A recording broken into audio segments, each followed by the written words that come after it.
Buenos días a todos. Soy José Carlos Sanchidría, jefe de producto de Ebara PAM Siberia. Dos notas acerca de la empresa que represento. Nosotros formamos parte de Ebara Corporation. Ebara Corporation es una multinacional japonesa que cotiza en la bolsa de Tokio, en el índice Nikkei. Somos aproximadamente 20.000 empleados a lo largo de todo el mundo. Ebara Corporation se fundó en el año 1912. Con lo cual, pues ya llevamos unos cuantos años en este mundillo. Y como nota curiosa, aquí en España, el otro día salió el dato, somos la segunda empresa más antigua de la Comunidad de Madrid. Bien, vamos con la presentación. Vamos a hablar de los sistemas de abastecimiento de agua contra incendios.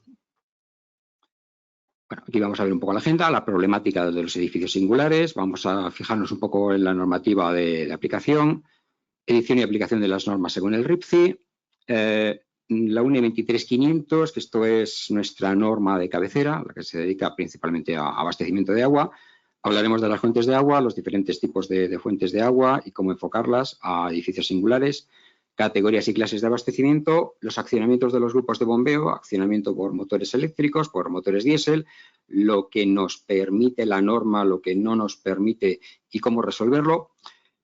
Puntos críticos en temas de bombeo, que son la aspiración de bombas y la refrigeración de los motores, tanto los motores eléctricos como los diésel. Se asocia más siempre al tema de los motores diésel, pero los motores eléctricos también tienen unas necesidades de refrigeración y los motores diésel, además de refrigeración, necesitan un aporte de aire para combustión, un aporte de aire para que se introducir dentro de los cilindros y provocar la combustión.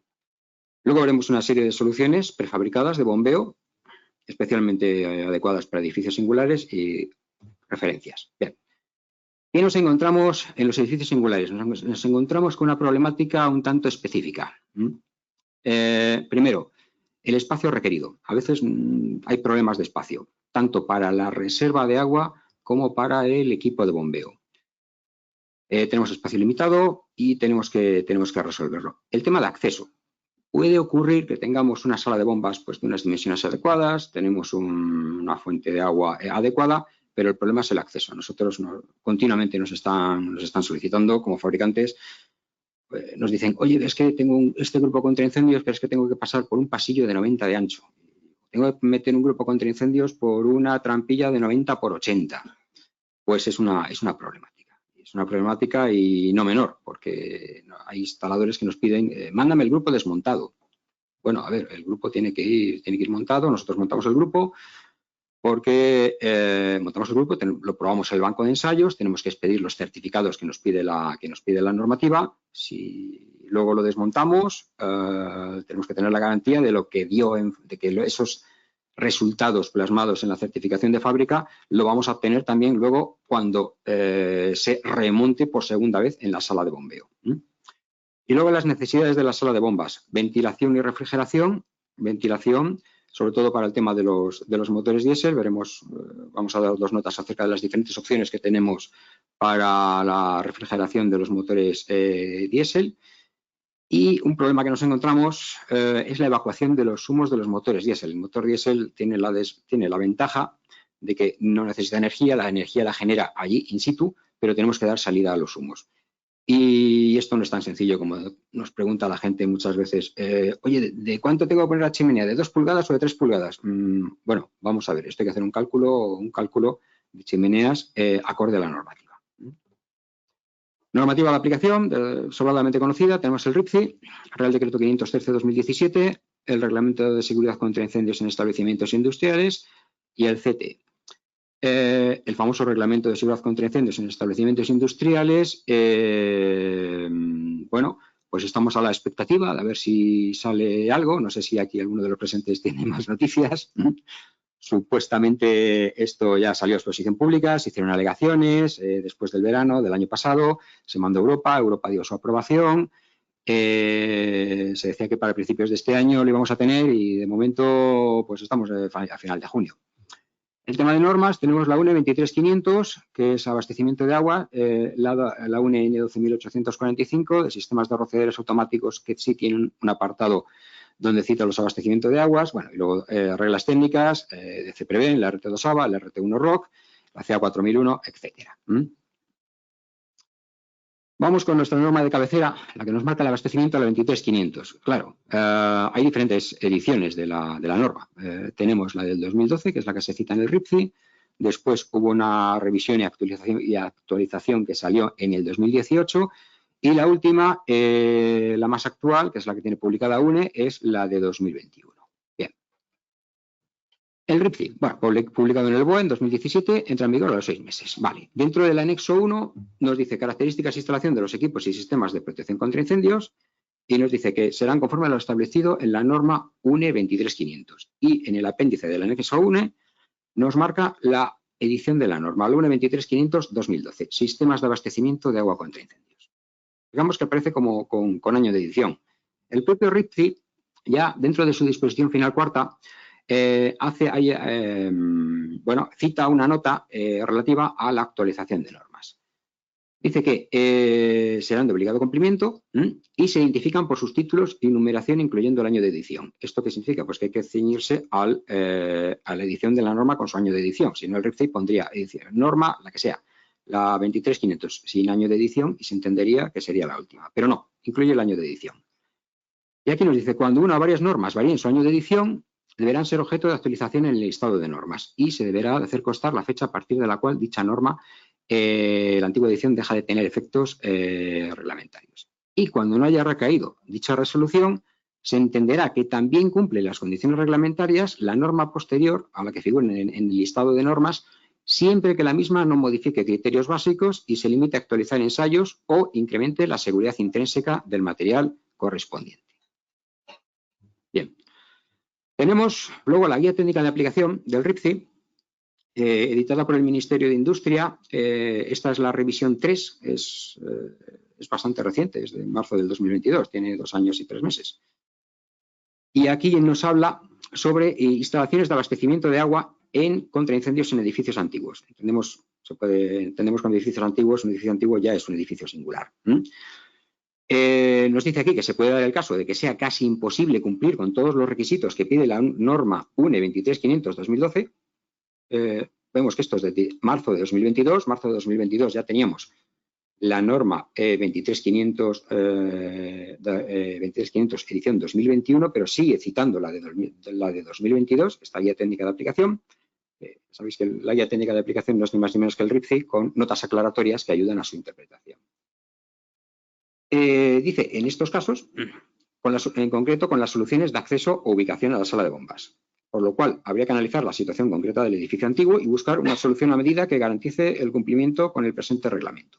Bien, entiende el RIPCI que teniendo en cuenta que estas circunstancias particulares de cada edificio antiguo y que solo sucederá en un número muy reducido de edificios antiguos y se debería de justificar adecuadamente. En todo caso, los edificios nuevos no tienen estos problemas. Y cita aquí una nota que es bastante interesante, sobre posibles casos en los que se contradigan la 23500 y la 12845. Ocurre que con bastante frecuencia que cuando tenemos normas que tratan el mismo asunto, pues una dice una cosa y otra no dice exactamente lo mismo. Entonces, claro, o cumples una o cumples otra. Bueno, pues aquí esto nos sirve para determinar que prevalece la 23500 sobre la 12845. En cuanto a la instalación, esta es la nota, lo que marca la 23500-2012 en cuanto a la ubicación de los equipos de bombeo, y nos da 3 posibilidades. Un edificio independiente, un edificio vecino a un edificio protegido y con acceso directo desde el exterior, o un compartimento con acceso directo desde el exterior. Son las opciones que da, que en algunos casos se pueden quedar cortas, será difícil de cumplir. Cuando salió la edición de 2021, mantenemos las mismas 3 opciones, edificio independiente, edificio adosado al edificio protegido y acceso directo desde el exterior, o un compartimento con acceso directo desde el exterior. Y nos da otras 3 opciones. Digamos que abre el abanico. Nos cita un compartimento situado en una planta protegida, independiente de los sectores de incendios, por rociadores automáticos, abastecido por el grupo de bombeo y, importante, no inundable. O un recinto con acceso directo desde el exterior o a través de pasillo o escalera protegidos o combinación de ellas, siempre y cuando no haya un recorrido de evacuación en sentido ascendente mayor de 6 metros.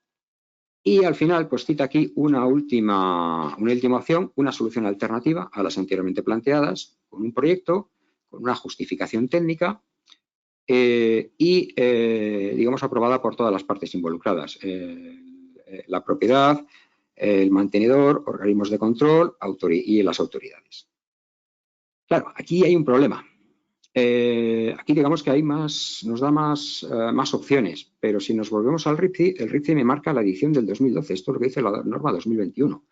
Y hemos visto que el RIPCI nos dice que se podrá aplicar ediciones posteriores siempre y cuando no modifiquen criterios básicos de seguridad, se limite a actualizar ensayos o incremente la seguridad. Y aquí, pues esto es discutible, no se limita a actualizar ensayos, evidentemente. Y lo de incrementar la seguridad es discutible porque está introduciendo otras opciones. En cuanto a las fuentes de agua, vamos a ver los diferentes tipos de fuentes de agua y cómo lo podemos aplicar a los edificios singulares. La primera fuente de agua que se cita es la red de uso público. La red de uso público es lo más sencillo que tenemos. No tengo que tener reserva de agua, no tengo que tener equipo de bombeo, o si le tengo, va a ser un equipo de bombeo bastante reducido respecto de un equipo de bombeo tradicional. La edición del 2012 de la norma 23500 cita categoría 1 y categoría 2. Categoría 1, cuando el punto de conexión de la red general de distribución existe alimentación por los dos extremos de la línea pública. O sea, yo tengo que tener alimentación desde dos extremos. Y categoría 2, cuando no se cumplen las condiciones anteriores. Y aquí es lo que nos pide. Se debe disponer de un gráfico de presiones registradas durante un mínimo de 2 semanas en cada uno de los meses de enero y agosto, indicándose el diámetro de la línea y su procedencia. Bueno, indicar el diámetro de la línea y su procedencia es relativamente fácil. El gráfico de presiones, conlleva cierta dificultad, pero todavía se podría hacer, pero el problema viene aquí. Es pedido por la compañía de servicio de aguas. Es complicado que una compañía de servicio de aguas nos proporcione esto. Es realmente difícil. No porque no quiera, sino muchas veces porque, hablando con compañías de aguas, porque no tienen esos datos. No tienen esos datos. Entonces, esto se habló mucho de este aspecto cuando se hizo la revisión de la normativa en el grupo de trabajo de la norma, la edición 2021, y se amplió un poco las opciones para que pudiera tener, fuera un poco más real, porque hemos visto con la anterior, lo que nos pide la 2012, lo de tener el certificado de la compañía de aguas es complicado. Igual, dos tipos de redes, tipo 1 y tipo 2. El tipo 1, circuito malla, para tener limitación por los dos extremos, y 2, el resto. Nos pide unos requisitos de proyecto. Documentos de la compañía de aguas, acreditando que el volumen de agua, de la reserva de agua que tengan, es al menos 5 veces lo que yo voy a necesitar. Documento de la compañía de aguas, acreditando que en el punto de conexión existe alimentación desde ambos extremos, tipo malla. Esto, bueno, más o menos es factible. El tamaño de la acometida debe ser superior o igual al calculado para la instalación. Esto es muy lógico. O sea, si yo tengo mi instalación y parto de un tubo de 4 pulgadas y mi acometida es de 2,5, evidentemente no me sirve.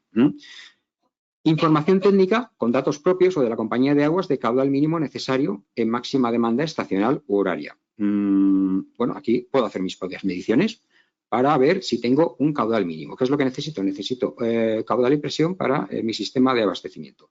Y lo mismo en cuanto a la presión. Puedo tener información técnica con datos propios, puedo hacer un ensayo, o de la compañía de aguas, de la presión mínima. Si yo tengo caudal y presión, puedo considerar utilizar una fuente de agua, una red de uso público. Y en función de los valores anteriores se determina la necesidad de incluir un equipo de bombeo complementario. Puede ser que yo tenga una red de uso público, tengo caudal suficiente, pero la presión que me llega de la red pública no es suficiente para abastecer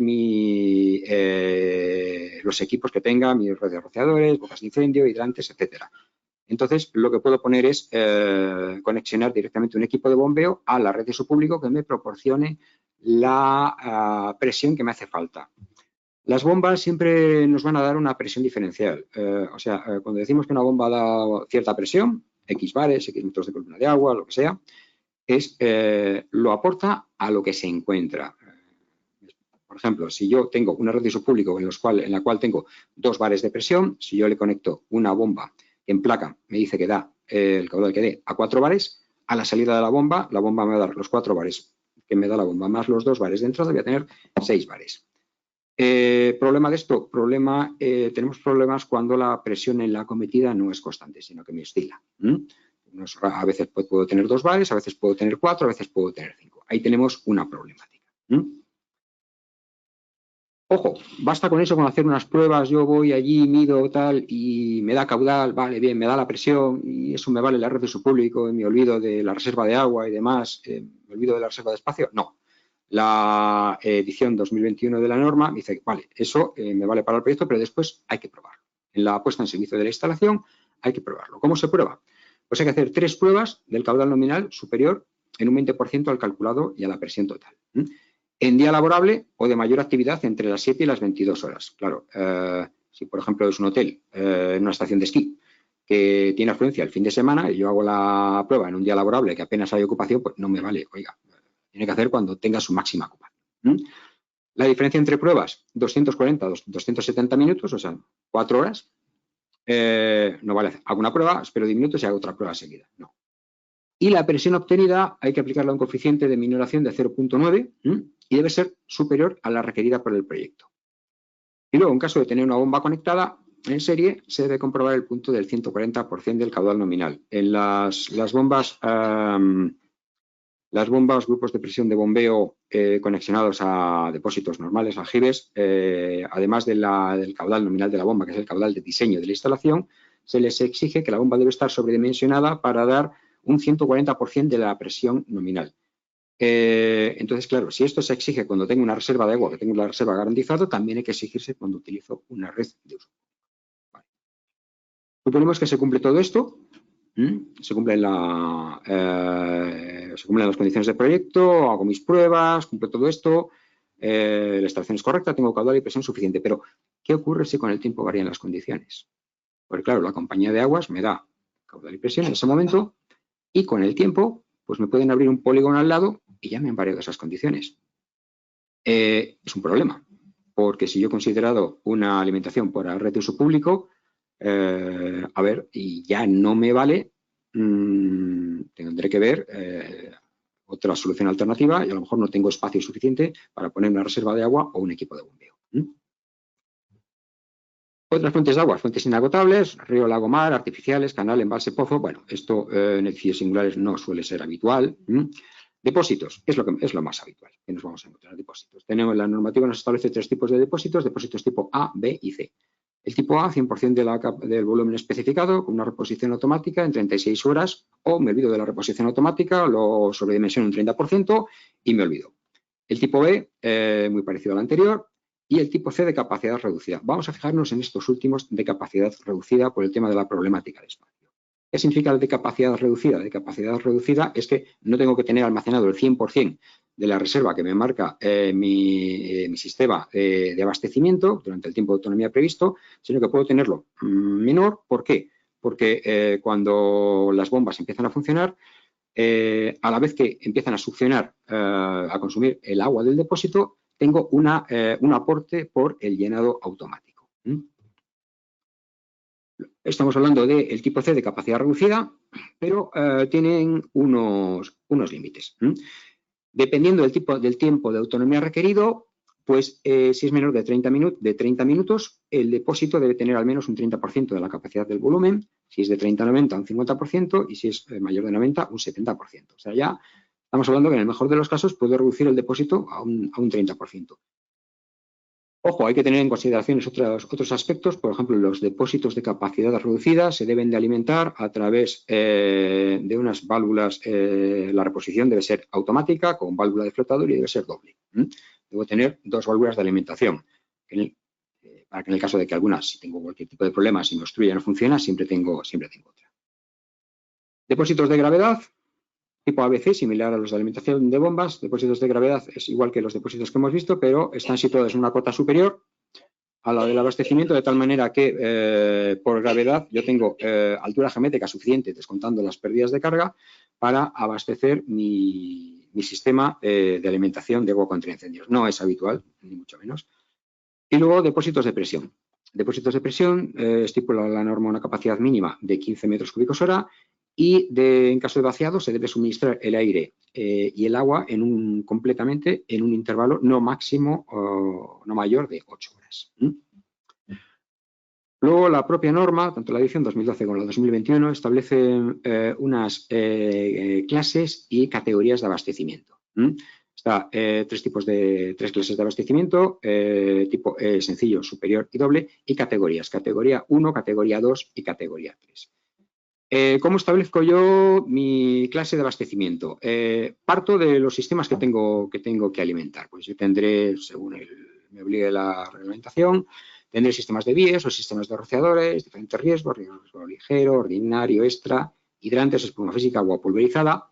En función de estos sistemas que yo tengo instalados en mi determino el tipo de la categoría de abastecimiento, categoría 1, categoría 2 o categoría 3, según una tabla que está en la propia norma. Y luego tengo ya la categoría y luego tengo que ver la fuente de agua que tengo disponible. La fuente de agua puede ser la red de uso público, de depósito de gravedad, depósito de presión, en función de la categoría. Y la fuente de agua establezco el sistema de impulsión. Y el sistema de impulsión, con esto determino si es sencillo, superior o doble. Esta es la tabla de las categorías de la norma. Las clases de abastecimiento de agua, en función de la categoría y del tipo de abastecimiento, todo esto está en la norma. En el tema de depósitos, cuando se exigen 2 depósitos en abastecimiento doble, la norma nos dice que no más de uno puede ser de capacidad reducida. Luego tenemos el tema de los accionamientos de los motores. Accionamiento de los motores, pues tenemos accionamientos de motores eléctricos y diésel. La norma nos dice que en caso de abastecimiento superior o doble, no más de uno puede tener motor eléctrico.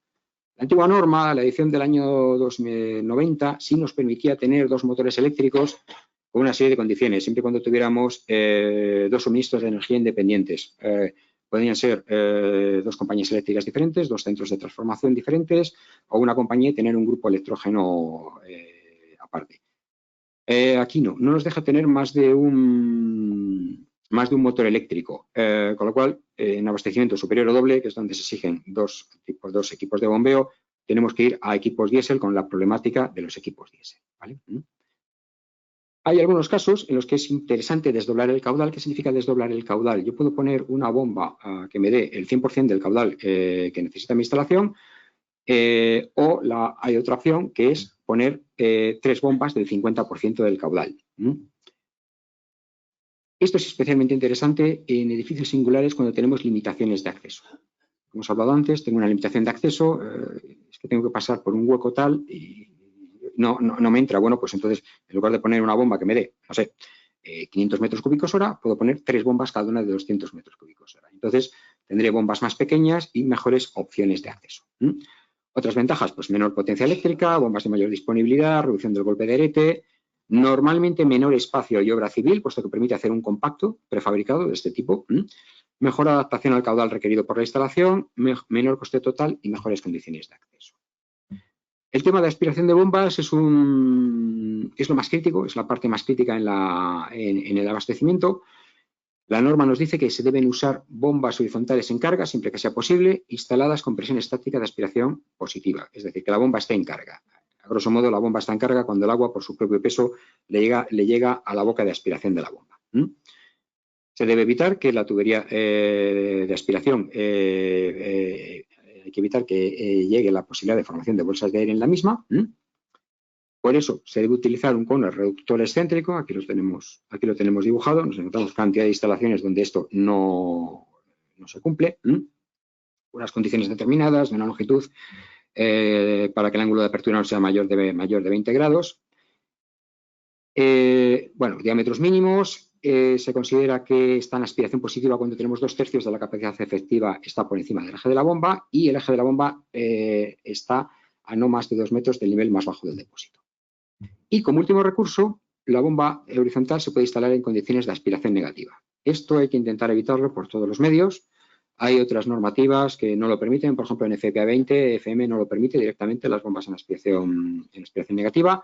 Hay que cumplir una serie de requisitos, unas distancias máximas desde el eje de aspiración de la bomba hasta el nivel mínimo de agua de 3,2 metros, una válvula de pie en la línea de aspiración, y añadimos de baja pérdida de carga para no obstaculizar el paso del agua hacia la bomba, un depósito de cebado de capacidad y disposición conforme a norma. Hay que calcular la tubería de aspiración para que no se supere una velocidad de 1,5 metros por segundo. Y muy importante, verificar este último requisito. El NPSH disponible en la instalación debe ser mayor o igual que el requerido por la bomba, más 1 metro de margen de seguridad para el punto del 140% del caudal nominal. Vamos con el tema de la refrigeración de los motores diésel. UNE 23500 establece como válidos los siguientes sistemas de refrigeración. Intercambiador de calor agua-agua. La descarga debe ser visible. La bomba auxiliar debe estar movida por el motor, o en el caso de estar movida por una bomba por correas, ha de haber un mínimo de 2 por seguridad, de tal forma que se pueda funcionar con la mitad de las correas rotas. Y la descarga de agua será visible. Esto es muy importante. La refrigeración por intercambiador es que yo tomo agua de la propia impulsión de la bomba. Cuando la bomba está funcionando, derivo una pequeña parte de agua, va a un intercambiador de calor que normalmente está situado en la parte de atrás del motor. Ahí hace el intercambio de calorías y tengo que hacer la salida. Esa salida de agua, esa descarga debe ser visible porque la refrigeración es un punto crítico para los motores diésel. Las bombas contra incendios, todas las bombas contra incendios tienen un carácter que las diferencia del resto de las estaciones de bombeo, es que son bombas de sacrificio. ¿Qué significa esto? Las bombas contra incendios no van a estar funcionando, funcionarán cuando se hagan las pruebas periódicas, pero cuando hay un incendio real tienen que funcionar. Y no hay ningún automatismo que las pare. Los cuadros eléctricos de las bombas contra incendios, los controladores nos marcarán todas las alarmas, nos saltarán todas las alarmas, pero no hay ningún automatismo que nos pare una bomba contra incendios cuando ésta ha entrado en marcha. Es un caso de emergencia, la bomba contra incendios tiene que estar funcionando ahí hasta que se agote la reserva de agua, en el caso de las bombas diésel hasta que se agote el combustible, hasta que se la pare manualmente, hay que acudir a la sala de bombas y parar manualmente la bomba, o hasta que se autodestruya la bomba. Son bombas de sacrificio. Si no tenemos una refrigeración adecuada del motor diésel, ¿qué va a ocurrir? Saltarán todas las alarmas en el cuadro eléctrico, nos saltará la alarma de alta temperatura, tenemos alarma óptica y acústica, pero la bomba no va a parar. Cuando ha arrancado una bomba contra incendios, esa bomba, la única manera de pararla es manualmente. Si no tenemos refrigeración, el motor va a seguir funcionando hasta que gripe directamente. Y en ese momento nos quedamos sin abastecimiento. Otra opción es un radiador con ventilador o directa por aire. De acuerdo con lo anterior, los motores diésel se pueden clasificar en refrigerados por aire directo o con radiador ventilador. Esto tiene unas ventajas y unos inconvenientes. La ventaja es que de cara a la instalación no hay que hacer nada más. En cuanto al motor, de cara a la sala, es que las calorías son evacuadas directamente a la sala de bombeo. ¿Qué significa eso? Que yo debo diseñar mi sala de bombeo con unas condiciones de ventilación adecuadas para mantener los requisitos que nos marca la norma, que nos dice que la sala de bombas, el aire de la sala de bombas no puede exceder una temperatura mayor de 40 grados. Y esa ventilación además debe ser por ventilación natural. Ventilación natural, porque, bueno, puedo poner un extractor, vale, pero si nos ha entrado el motor diésel es que posiblemente me haya quedado sin corriente eléctrica, entonces el extractor no me va a funcionar. Para eso se utilizan los motores refrigerados por agua con intercambiador. Aquí podemos verlo, se hace un ampicaje en la toma de impulsión de la bomba antes de la válvula de retención. Tenemos un filtro, una válvula reductora de presión, porque normalmente la bomba da una presión superior a la que admite el intercambiador y tenemos que bajarla, y el agua se impulsa al intercambiador de calor. Esta parte sale hecha de fábrica y la otra parte es la que hay que ejecutar en obra. Y la manera más fiable y más directa es esta, directamente a un retorno al aljibe. Aquí no hay nada que pueda fallar, esto depende solo de la gravedad. Diferentes soluciones de bombeo. Nosotros como fabricantes tenemos desarrollado diferentes soluciones. Esto es un equipo ultra compacto para instalaciones de poca extensión equipadas, 12 metros cúbicos hora, con bomba principal eléctrica y bomba jockey. Es una sala de bombeo súper reducida. Está diseñada, está hecha con panel sándwich EI60, las puertas también. Y tenemos dentro todo lo que son es fácilmente transportable. Esto es especialmente adecuado en edificios singulares donde es difícil ubicar una sala, porque a veces no existe ni sala. Pues esto pues, se puede ubicar incluso en intemperie, en cubierta, en otros sitios.